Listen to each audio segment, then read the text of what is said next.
What an explosion of flavour. Hi, I'm Dougal Gunn Sharp. I'm founder and master brewer of Innis Gunn, and I'm delighted today to introduce you to our next limited edition Cherry Kriek, which is launching in July this year. So this beer came about actually during the midst of the pandemic. I was driving home from the brewery one day and I stopped at a little fruit stall to buy some strawberries, and the lady who was working there said, "Well, would you like to try some cherries?" And I said, "All right, okay, brilliant, where are they from?" And she said, "Well, they're right here." And she pointed at these polytunnels, and I thought, wow, Scottish cherries, this is incredible. So gave them a try, and I was totally blown away.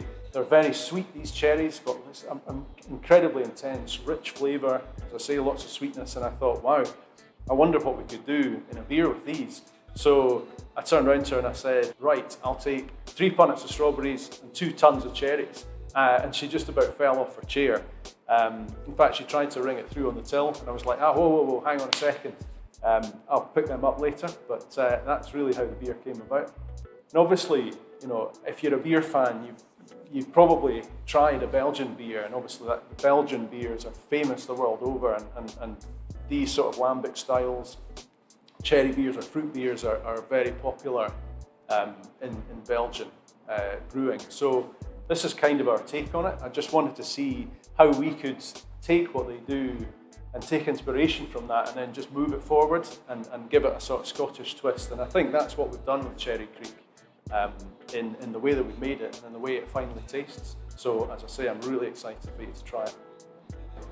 So the way we've made our Cherry Kriek this year is that we've taken our award-winning Innis Gunn lager recipe and we've kettle soured it to add acidity basically to the boil during the brewing process. And if you remember, we've got these lovely sweet cherries from the orchard, only 20 minutes from the brewery, and so we need to balance the sweetness of those cherries against the acidity of the beer. So we've done this process to acidify the wort. We ferment it out, and then we fill the beer into 250 form or single malt whiskey casks, and into which we've also added the cherries. And of course, you know, you've got this mixing pot of the cherries, the wood, and this sour beer that we've made, and just all these flavours start to come together and meld and mix. And I think the result is absolutely incredible. And so once we were absolutely happy that all the barrels had matured to our satisfaction, we bottled it. So it always surprises me how like wide and varied the sort of understanding around how to actually taste beer is. And there's one fundamental thing that you can do, which I promise you will completely transform the way that you appreciate beer in a glass. And here we go, Cherry Kriek. I'll just show you now.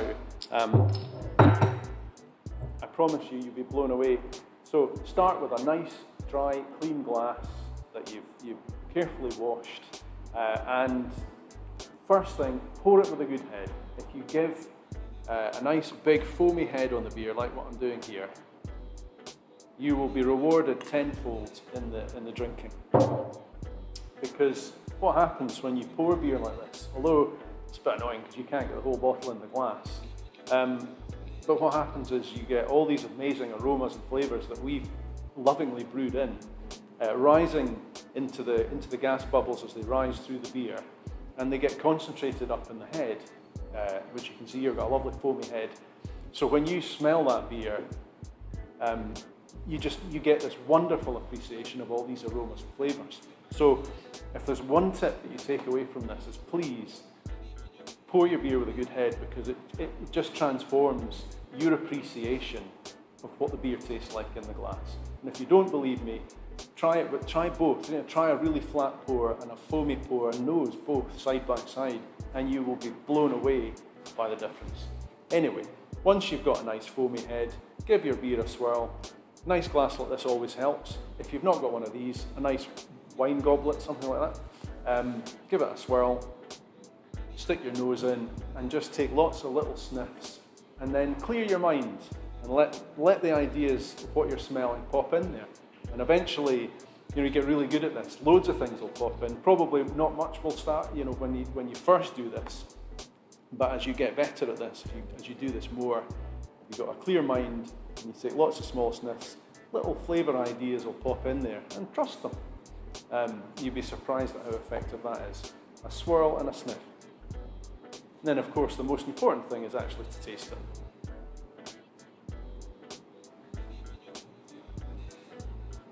Wow, what an explosion of flavour.